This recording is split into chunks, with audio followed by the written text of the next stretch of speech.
Okay, I've got us open to the book Heaven's Mirror, and we're going to show how these ancient Mexican myths, Mesopotamian myths and legends associated with Quetzalcoatl, Nanahuatzin, and even the Olmec people are derived in essence from biblical lands.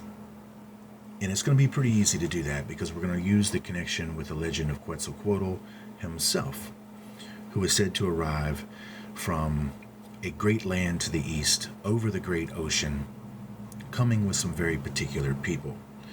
These particular people became known as the Olmecs of the lands of Mesoamerica, basically ancient Mexico, and they're considered the mother culture, which means all of the first of the great Mesoamerican arts, crafts of civilization, sciences, and astronomy are derived from Olmec culture. They found their first time there. So the Olmecs were said to arrive with this persona of Quetzalcoatl, the plumed serpent from the lands of the east. So let's just take a look here at who the Olmec people portrayed themselves to look like.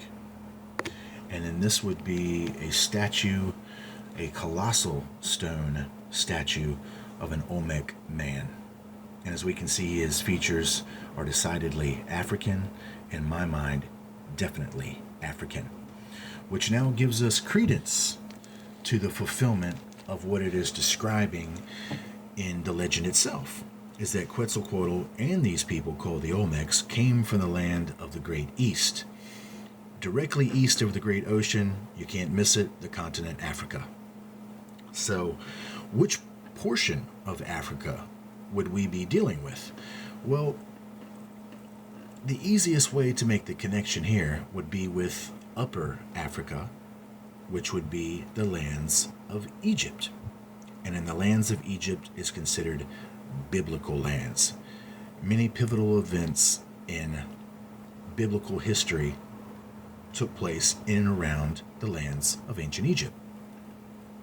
Well, connecting Quetzalcoatl, at least through his symbolism of the plumed serpent, is not too hard now for a source origin, considering now the ancient pharaohs, kings, and priests are all serpent identified. And then the lands of Mesopotamia, which would be, of course, the Babylonian associated lands and histories, are all now serpent symbolized as well. So ancient Egypt was not just occupied by one people. Everybody should know historically it's occupied by many ethnic races of people, from the darker skinned to the lighter skinned. So therefore Quetzalcoatl and the Olmecs now have a very easy source identification with the biblical lands of Upper Africa, Egypt itself. So putting that into perspective, take a look here now at Nanahuatzin, and we see him connected as the bubonic god. And we're going to show this bubonic has a source from the Bible itself, how certain people have translated particular stories in the Old Testament with an ancient Assyrian king known as Sennacherib. And then we're going to go ahead and read now from the book entitled Worlds in Collision, page 230, and the title of the chapter is IGNIS y COELO, Fire from the Sky. So it's going to take a moment to go ahead and read this, and I'm going to go ahead and read it as much as I can within the time frame of 10 minutes, and then we will come back and talk about it. The destruction of the army of Sennacherib is described lexiconically in the Book of Kings. And it came to pass that night that the angel of the Lord went out and smote in the camp of the Assyrians 185,000. And when the people arose early in the morning, behold, they were all dead corpses. So Sennacherib, king of Assyria, departed, and went and returned and dwelt in Nineveh. It is similarly described in the book of Chronicles. And the prophet Isaiah, the son of Amoz, prayed and cried to heaven. And the Lord sent an angel, which cut off all the mighty men of valor, and the leaders, and the captains, and the camp of the king of Assyria. So he, Sennacherib, returned with shame of face to his own land. What kind of destruction was this? Malak, translated as angel means in Hebrew one who is sent to execute an order. Supposed to be an order of the Lord, it is explained in the text of the books of Kings and Isaiah that it was a blast sent upon the army of Sennacherib. I will send a blast upon him, and he shall turn to his own land, was the prophecy immediately preceding the catastrophe.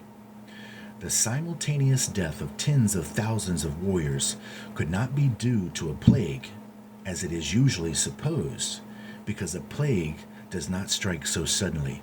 It develops through contagion, if rapidly in a few days, and may infect a large camp, but it does not affect great multitudes without showing a curve of cases mounting from day to day. The Talmud and Midrash sources, which are numerous, all agree on the manner in which the Assyrian host was destroyed. A blast fell from the sky on the camp of Sennacherib. It was not a flame, but a consuming blast. Their souls were burnt, though their garments remained intact. The phenomenon was accompanied by a terrific noise, thunder rebel. Ered Gabil is the Babylonian designation of IGNIS COELO, fire from the sky. Another version of the destruction of the army of Sennacherib is given by Herodotus. During his visit in Egypt, he heard from the Egyptian priest or guides to the antiquities that the army of Sennacherib, while threatening the borders of Egypt, was destroyed in a single night. According to the story, an image of a deity holding in the palm the figure of a mouse was erected in an Egyptian temple to commemorate the miraculous event. In explanation of the symbolic figure, Herodotus was told that myriads of mice descended upon the Assyrian camp and gnawed away the cords of their bows and other weapons. Deprived of their arms, the troops fled in panic.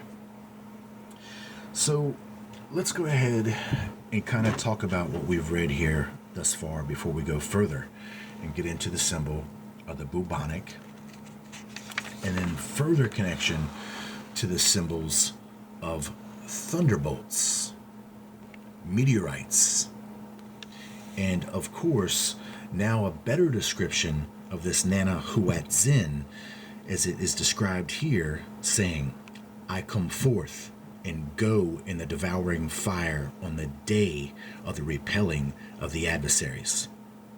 Thus the god with the sacred mouse was a god of devouring fire. However, interpreting the mouse as a symbol of bubonic plague, the commenters agreed with Josephus that Sennacherib's army must have been destroyed by a plague. So we can see that there is many observations of the same thing, of the same symbols, that in essence might have stopped short in their translation and began to solidify or crystallize certain symbols into certain things. But what I'm trying to tell you here is that we have, without a doubt, the root source for this legend, this ancient Mexican personified deity known as Nanahuatzin, within the story of this blast that destroys the army of Sennacherib, connected to fire from the sky.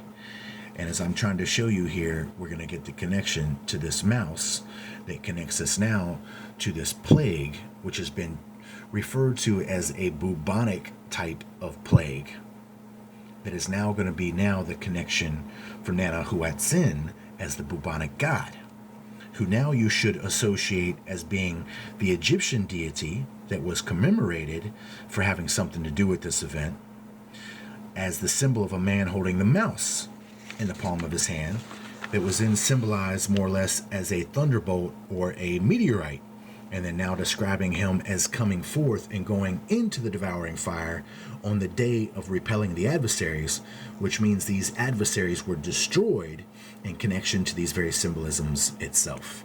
I'll be back.